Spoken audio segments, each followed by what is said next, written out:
A paz do Senhor, meus amados professores da classe Maravilhas de Sião. Sou o pastor Marcos Ride, da Assembleia de Deus em Campo Grande, Rio de Janeiro. Nosso pastor presidente, pastor Alessandro Malafaia e pastora Aline Malafaia. E o nosso superintendente da Escola Bíblica Dominical, o evangelista Leonardo Souza. Antes de darmos continuidade à revista do segundo trimestre de 2026, eu quero falar para você que ainda não é inscrito no nosso canal. Se inscreva e também ative o sininho de notificações para receber todas as atualizações das nossas aulas, para que mais pessoas assistam nossas aulas e sejam impactadas pela palavra de Deus e edificadas em nome de Jesus. Amém? Assim sendo, vamos dar continuidade à nossa lição, que é comentada pelo bispo Samuel Ferreira, com o tema Neemias, restaurando muros, reconstruindo vidas e renovando propósito.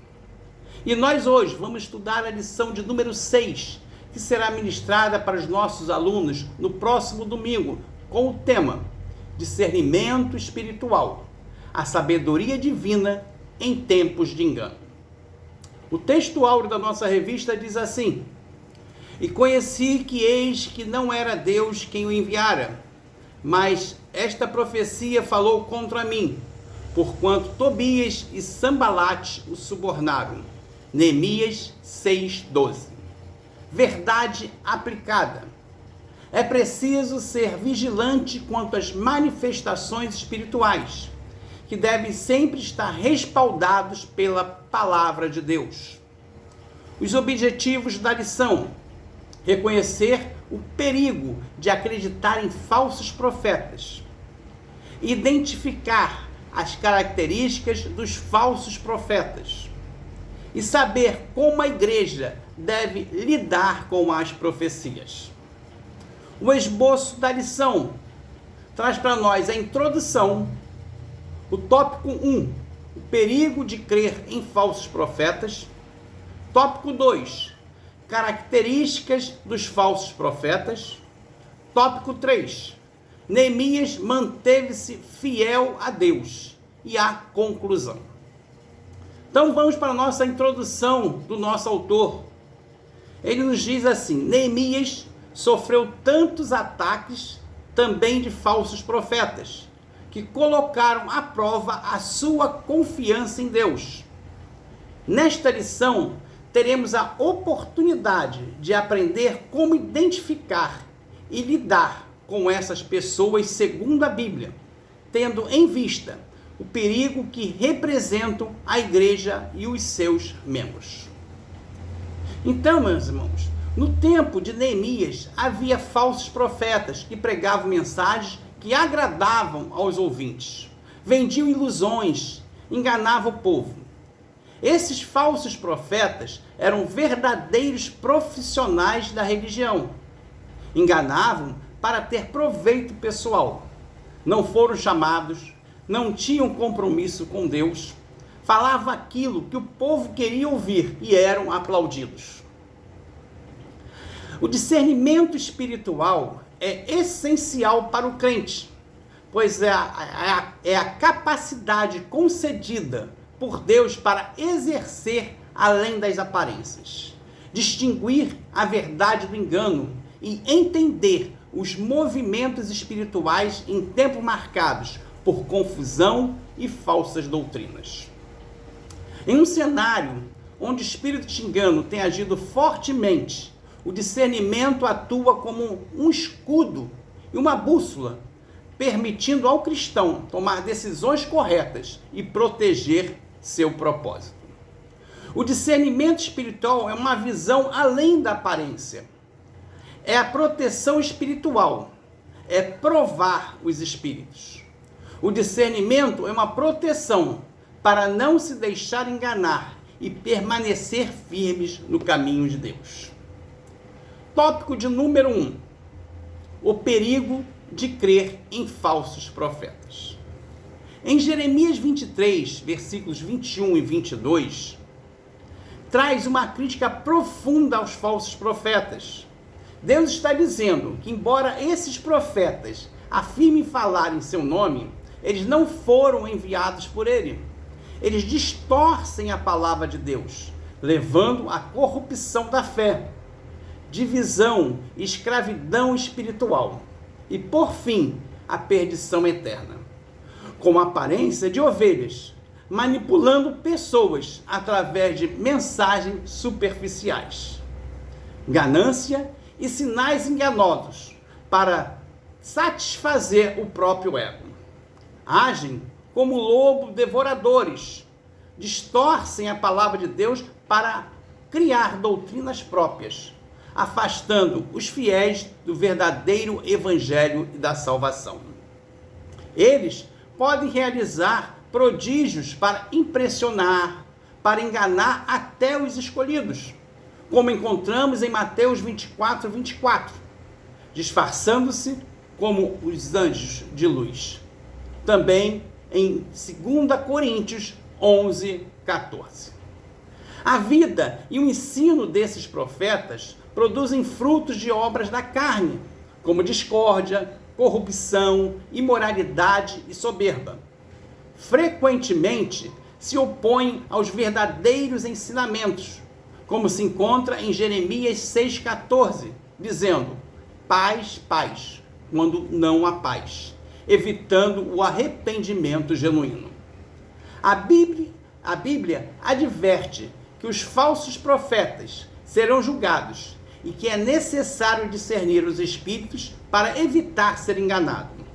Eles entram em contradição com a Bíblia em 2 Pedro 2, versículos de 1 a 3. Negação de Jesus, 1 João 4, de 1 a 3. E a promessa de falsa paz, Ezequiel 13, 10. Em Mateus 7,15, Jesus nos advertiu para acautelai-vos, porém, dos falsos profetas, que vêm até vós vestidos como ovelhas, mas interiormente são lobos devoradores. Amém? Então vamos para o nosso tópico de 1.1, o subtópico 1.1. Falsos profetas no Antigo Testamento. No Antigo Testamento, esses indivíduos, os falsos profetas, alegavam falar em nome de Deus, mas pregavam mentiras, visões da própria imaginação ou promessa de paz falsa para agradar o povo e líderes, desviando-se da obediência de Deus. Essas falsas mensagens eram caracterizadas por profetizarem paz e prosperidade quando o juízo de Deus estava próximo, mentindo sobre a vontade divina. Eles buscavam ganho financeiro ou popularidade, inventando visões e sonhos. Levítico 19, 31. Eles também incentivavam a adoração a outros deuses, desviando-se o povo de Israel. Êxodo 20, versículo 3, que nos diz: não terás outros deuses diante de mim. Eles se caracterizavam pela idolatria, imoralidade e por profetizar mensagens contrárias à palavra dos verdadeiros profetas. Trago aqui 2 exemplos práticos. O primeiro, profetas de Baal. 450 profetas de Baal que se opuseram a Elias no Monte Carmelo, mas foram derrotados pelo poder de Deus. E também destacar Ananias, que confrontou o profeta Jeremias, profetizando falsamente que o cativeiro babilônio seria curto. O confronto entre o profeta Jeremias e o falso profeta Ananias, que se encontra em Jeremias, capítulo 28, esse fato ocorreu em Jerusalém durante o reinado de Zedequias. Ananias profetizou falsamente que Deus quebraria o jugo de Babilônia em 2 anos, quebrando o jugo de madeira, que Jeremias anunciou que o jugo seria de ferro. Jeremias confrontou Ananias, afirmando que o Senhor não o enviara e que ele trazia falsas esperanças ao povo. Como consequência, Jeremias profetizou a morte de Ananias naquele mesmo ano.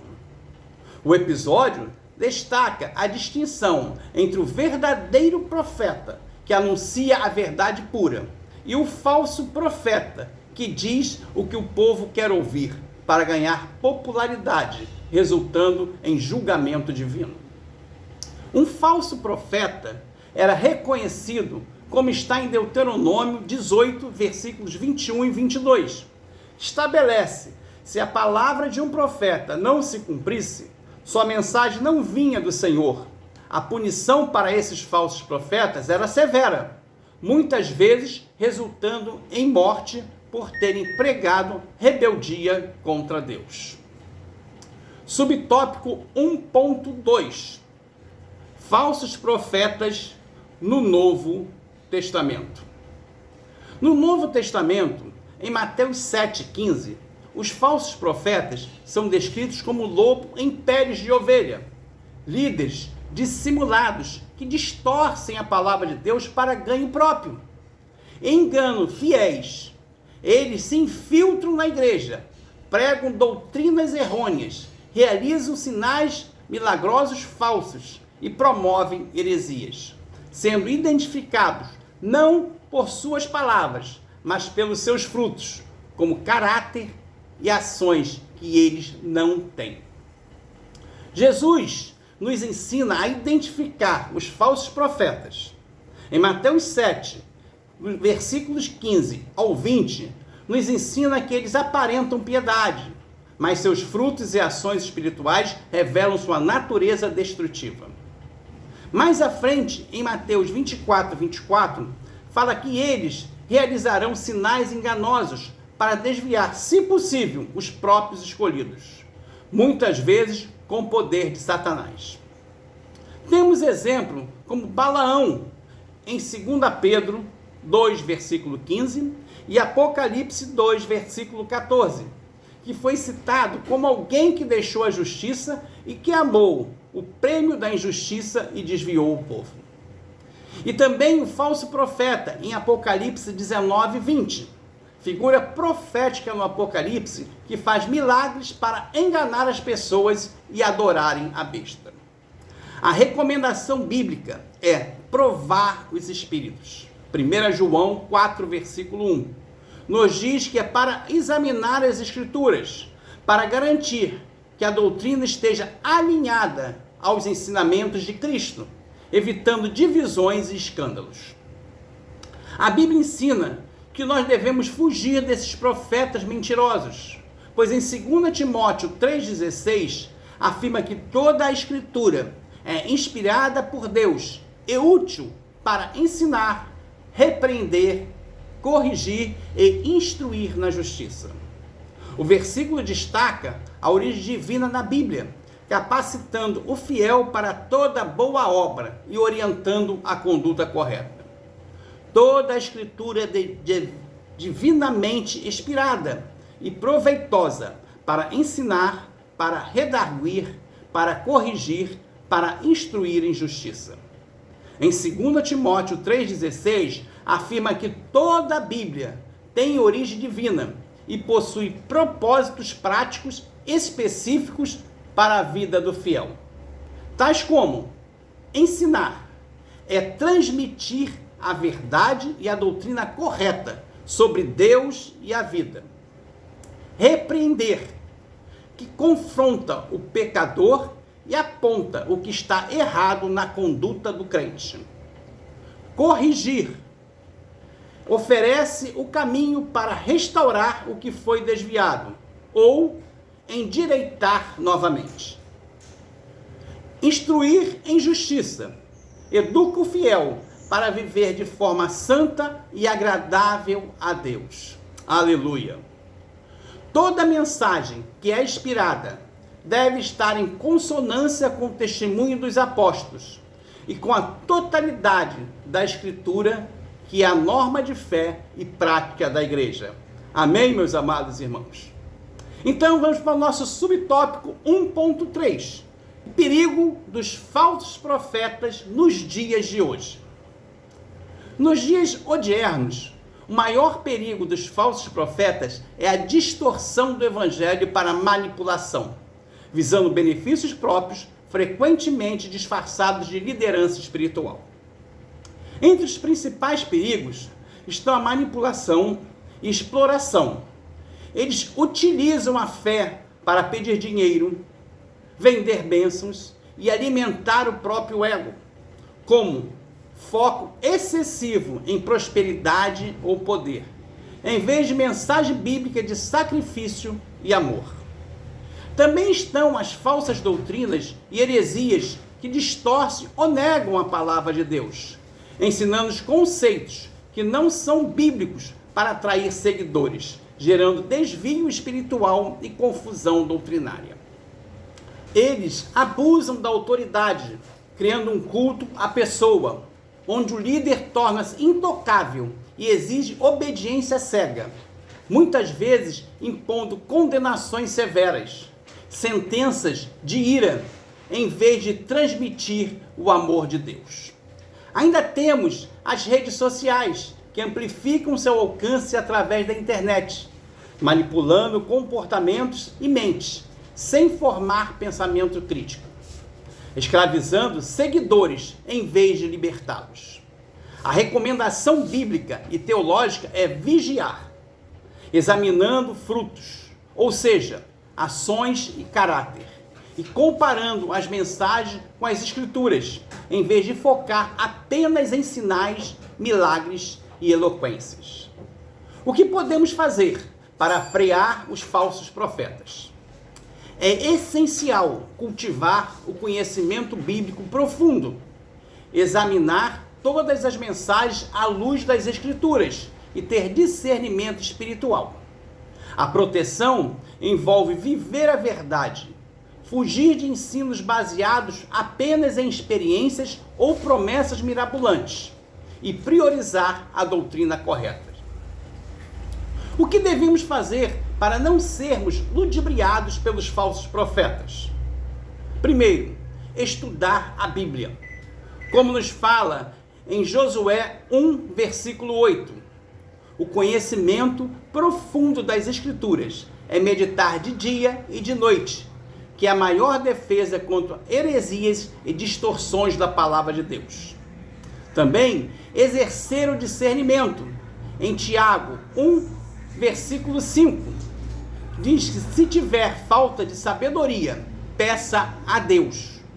Falsos profetas geralmente se vestem como ovelhas, aparência de piedade, mas suas mensagens distorcem a verdade para confundir.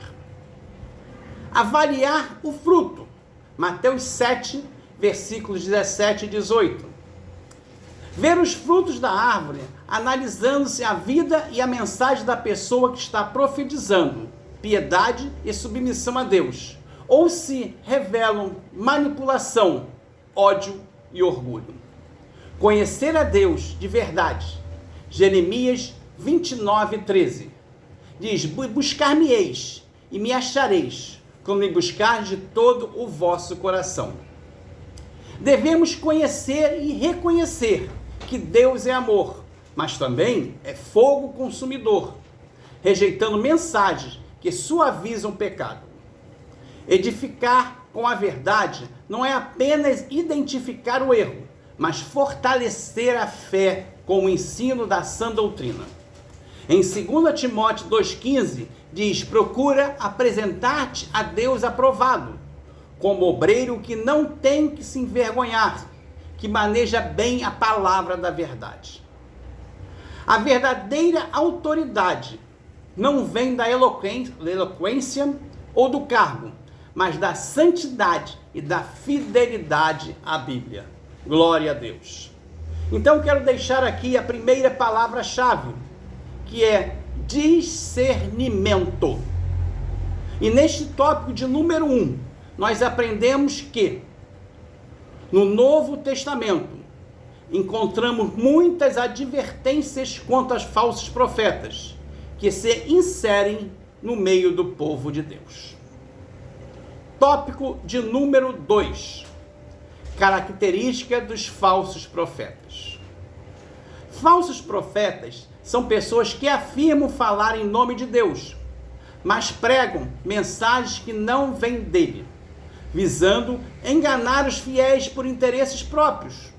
Usam discursos sedutores para enganar, ignorando a santidade e o arrependimento. Em Mateus 7,15, é um alerta de Jesus contra os falsos profetas, que se disfarçam de ovelhas, parecem inofensivos ou seguidores genuínos. O versículo adverte para ter cuidado com o engano, pois estas pessoas parecem piedosas, mas agem de forma prejudicial à fé. Eles aparentam ter aparência e vêm disfarçados como ovelhas, misturando-se facilmente ao rebanho. No interior, são descritos como lobos devoradores ou lobos ferozes, mas indicando intenções predatórias. Nos versículos 16 ao 20, Jesus ensina que eles são identificados pelos seus frutos, como obras, caráter, ensinamentos, não pelas aparências. O contexto faz parte do Sermão do Monte. Enfatiza que o verdadeiro seguidor deve viver com base na obediência, enquanto falsos líderes enganam em nome da fé. Subtópico 2.1: distorcem a palavra de Deus.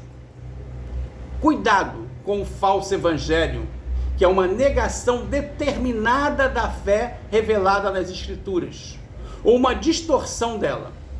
Qualquer acréscimo ou subtração daquilo que está na palavra de Deus torna-se a mensagem falsa.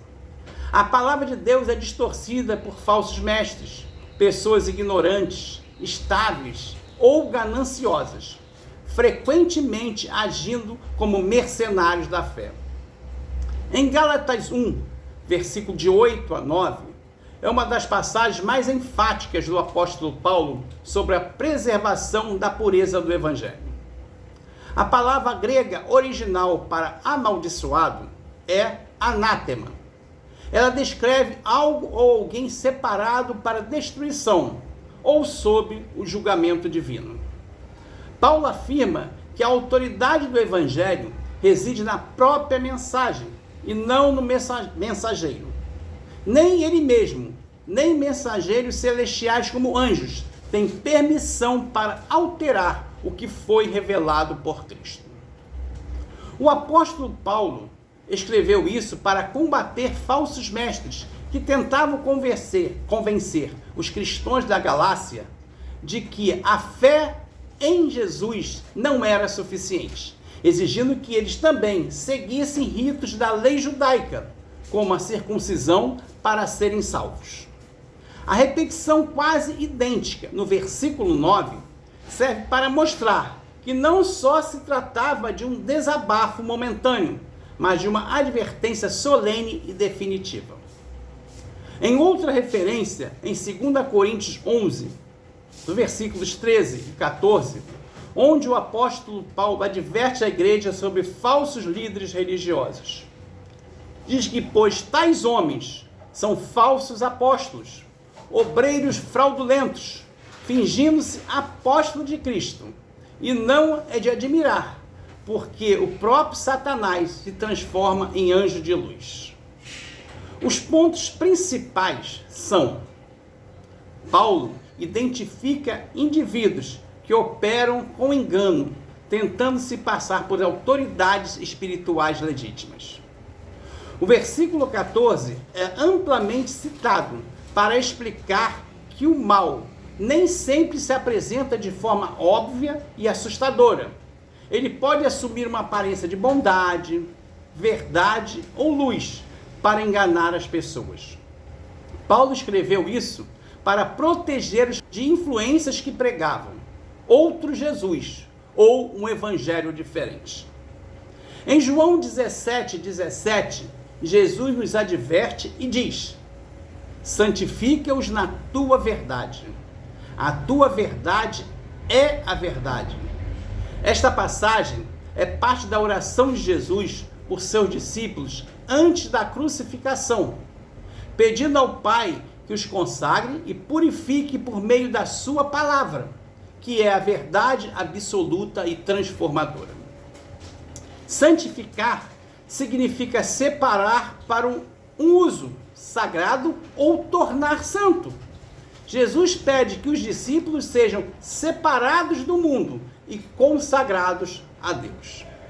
A verdade é que Jesus define a palavra de Deus como a própria verdade, o padrão de santidade e o meio pela qual os crentes são moldados e purificados.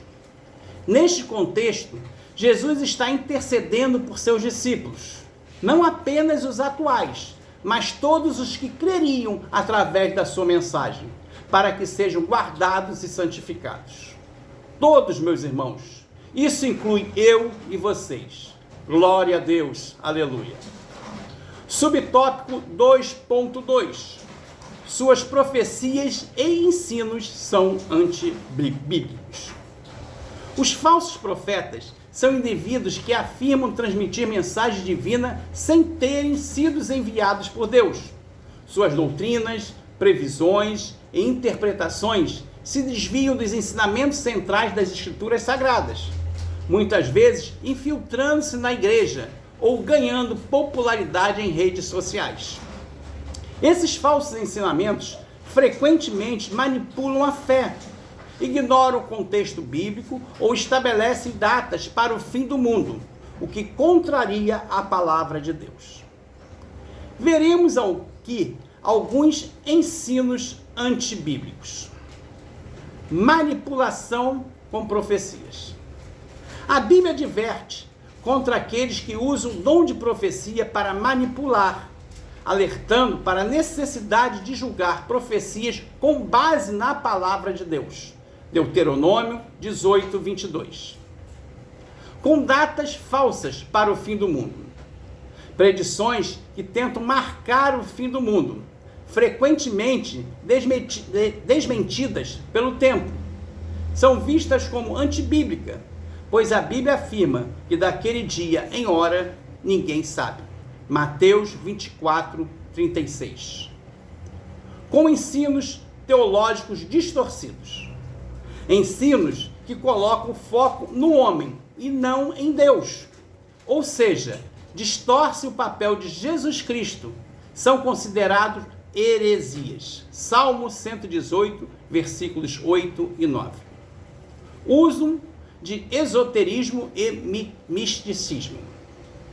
Prática como astrologia e outras formas de esoterismo são condenadas na Bíblia.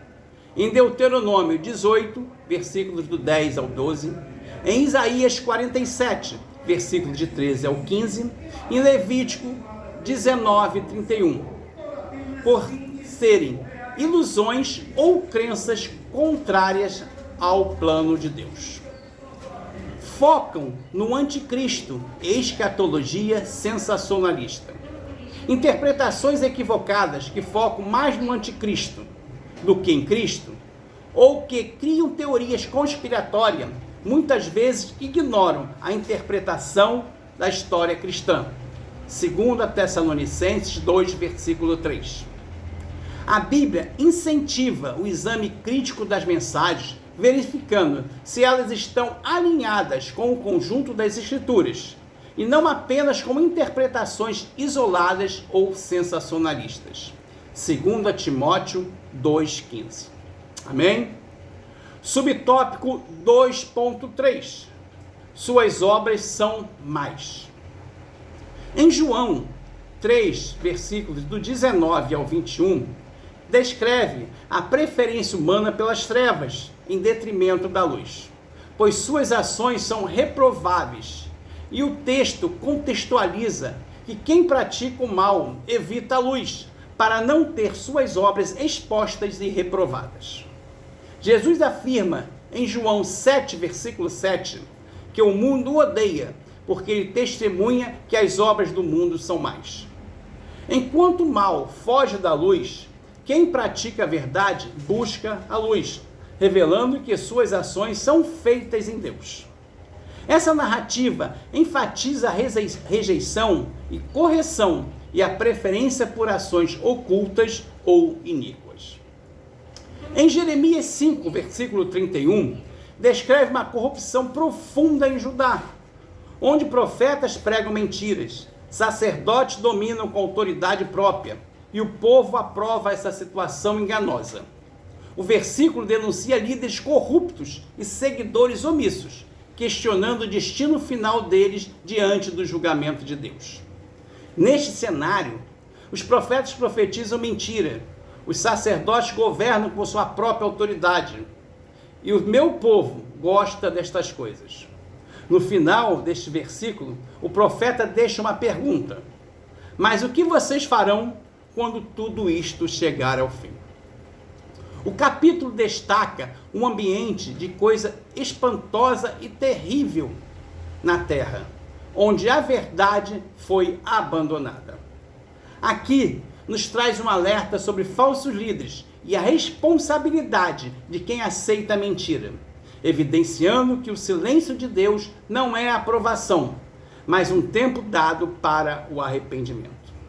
Esse texto é considerado uma das declarações mais tristes da Bíblia, mostrando inversão de valores, onde o povo prefere mensagens confortáveis do que a verdade divina.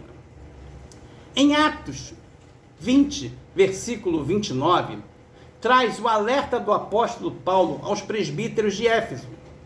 Porque eu sei isto, que depois da minha partida entrarão no meio de vós lobos cruéis, que não pouparão o rebanho. Isso nos adverte sobre os falsos mestres e perigos externos que apareceriam à igreja e ameaçaria também após a saída de Paulo, a despedida definitiva dele de Éfeso. Lobos cruéis é uma metáfora para falsos líderes ou falsos ensinadores que com intenções destrutivas que tentariam desviar os fiéis, que são os crentes, a igreja de Jesus. Esse texto destaca a preocupação pastoral com a pureza doutrinária e a proteção da igreja contra ameaças internas e externas. Paulo também adverte a igreja de Corinto que Satanás se apresenta disfarçado com uma aparência de verdade, estética de piedade e vocabulário devocional. Seu objetivo não é assustar, mas seduzir. Não é negar as escrituras, mas torcê-la. Não é destruir o culto, mas colonizá-lo com intenções estranhas no Evangelho. Glória a Deus. Então nós vamos aqui estar deixando para vocês a segunda palavra-chave, que é advertência. E neste tópico de número 2, nós aprendemos que não são os dons que definem o verdadeiro profeta, mas suas obras e práticas. Tópico de número 3. Neemias manteve-se fiel a Deus. Ser fiel é o pilar central da história de Neemias. Está lá em Neemias 6, versículo 3. Destaca a sua convicção ao dizer: estou realizando uma grande obra e não posso parar. A liderança e oração de Neemias, ele não apenas orou, mas por 4 meses pela reconstrução dos muros de Jerusalém, mas agiu com persistência para realizar a obra em 52 dias. Mesmo diante de ameaças e calúnias e tentativa de intimidações por inimigos como Sambalate e Tobias, Neemias teve a confiança total no plano de Deus e não se deixou distrair. Ao receber falsos conselhos para se esconder e temer, Neemias manteve-se obediente a Deus, discernindo que tais profetas, tais propostas iam contra o propósito divino. Ele exemplificou a união entre a fé e a ação, orando e vigiando continuamente. Neemias é considerado um modelo de persistência na obra de Deus e de integridade diante de desafios, priorizando a vontade divina acima da sua própria segurança ou opiniões alheias. Subtópico 3.1. Neemias não cedeu aos falsos profetas. Neemias não cedeu à intimidação dos falsos profetas como Semaías e Noadia, e os opositores como Sambalate e Tobias, porque manteve o foco na obra e teve discernimento espiritual e confiou em Deus em vez de temer os homens. Em Neemias 6,14, eu orei: ó meu Deus, não se esqueça de todo o mal feito por Tobias, Sambalate e a profetisa Noadia, e de todos os outros profetas que me tentaram intimidar. Analisemos então os principais motivos e atitudes de Neemias diante das tentações e ameaças. Neemias manteve o foco inabalável, dizendo: estou fazendo uma grande obra. Neemias respondeu aos que tentavam distraí-lo, querendo uma reunião para armar uma cilada para ele e parar a construção do muro. Mas Neemias não parou a reconstrução do muro. Ele sabia que parar a obra para atender os inimigos era uma perda de tempo e um risco para a sua missão. Neemias teve discernimento espiritual contra o falso profeta Semaías. Tentou enganá-lo, sugerindo que ele se escondesse no templo, que seria um ato de covarde e também era proibido, pois ele não era sacerdote. Então Neemias, percebeu que com a ajuda de Deus, que Semaías não foi enviado por Deus, mas sim subornado por Tobias e Sambalate. Neemias também teve coragem e integridade diante das circunstâncias. Neemias afirmou que não era um homem que fugiria e se esconderia, pois ele sabia que se agisse com covardia, perderia a credibilidade com o povo e difamaria o seu caráter, que era o objetivo final dos inimigos. Ele permaneceu em oração e agindo com ação. Neemias não apenas orava, mas agia com sabedoria.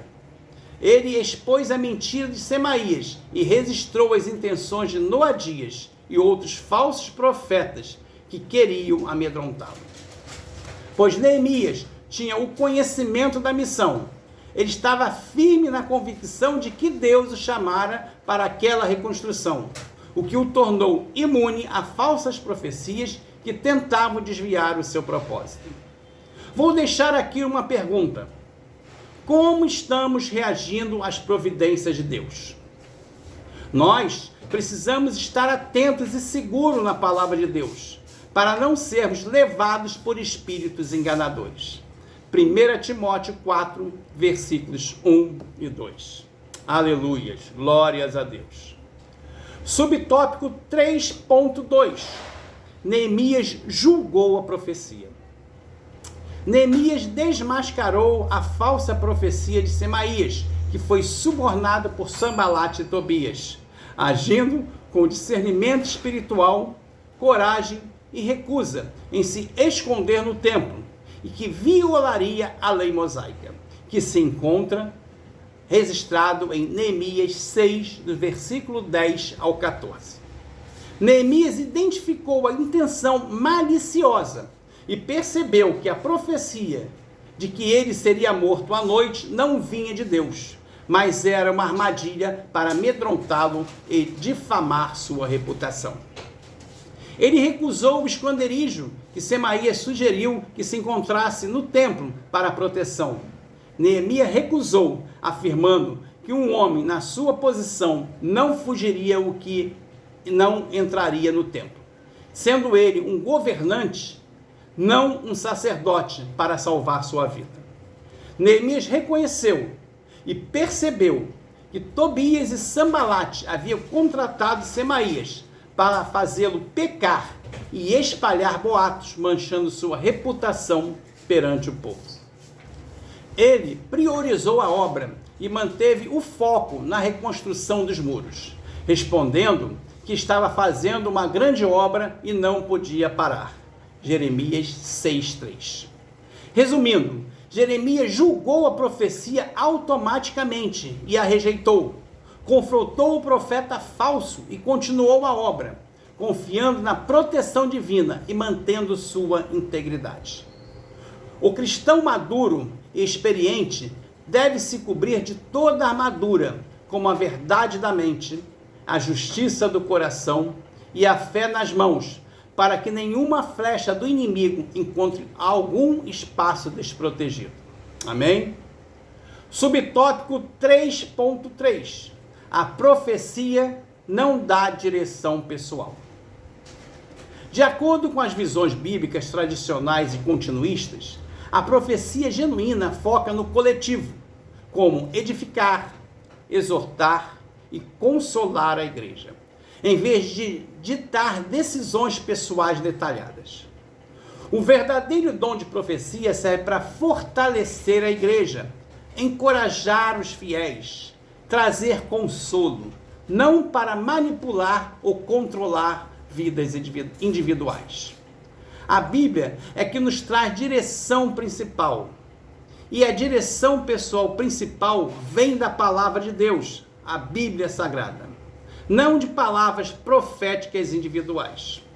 Uma profecia bíblica muitas vezes confirma o que Deus já colocou no coração da pessoa, em vez de trazer uma nova ordem ou direção inusitada. Mensagens focadas exclusivamente em detalhes da vida pessoal, como CPF, endereço, decisões de compra, podem ser perigosas e distorcer o verdadeiro propósito do dom. A Bíblia ensina que toda profecia deve ser julgada, está alinhada com a palavra, sendo que o profeta é responsável pela mensagem que entrega. Embora haja quem acredite em palavras proféticas pessoais, a perspectiva teológica mais segura, segundo o consenso de muitos estudiosos bíblicos, é que a profecia genuína não constitui a direção pessoal de Deus obtida através da palavra e da intimidade, focando em direção, paz e propósito geral de Deus. Vou deixar aqui 3 pilares da profecia. Primeira, edificação.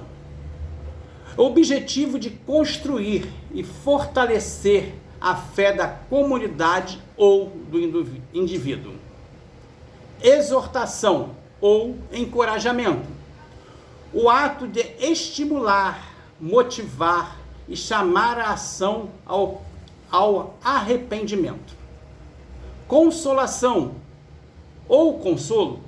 Trazer conforto e alívio espiritual em momentos de dificuldade ou dor. Aqui, o apóstolo Paulo, em 1 Coríntios 14, versículo 4, explica que, enquanto quem fala em línguas fala a Deus e edifica a si mesmo, quem profetiza anuncia a mensagem de Deus de forma compreensível e beneficia diretamente as outras pessoas e a igreja como corpo. Então, meus irmãos, vou estar deixando aqui para vocês a terceira palavra-chave, que é fiel. E neste tópico de número 3, nós aprendemos que Sambalate e Tobias sabiam da importância dos profetas de Deus na vida do povo de Israel.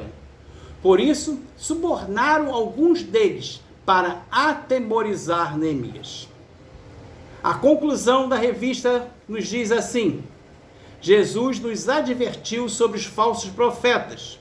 Portanto, assim como Neemias, devemos conhecer a vontade de Deus para a nossa vida e julgar à luz das Escrituras qualquer profecia que venhamos a receber. Então, meus queridos professores, estamos terminando mais esta lição, a de número 6. Estaremos ministrando neste domingo, no dia 10 de maio de 2026, para os nossos alunos. Espero ter contribuído com os senhores professores nesta aula. E na próxima lição, a de número 7, que falaremos sobre a unidade, a receita que nos faz vencer as adversidades da vida. E finalizando os nossos estudos, desejamos que os nossos alunos aprendam, sintam e façam a vontade de Deus. Que Deus vos abençoe em nome de Jesus. Amém.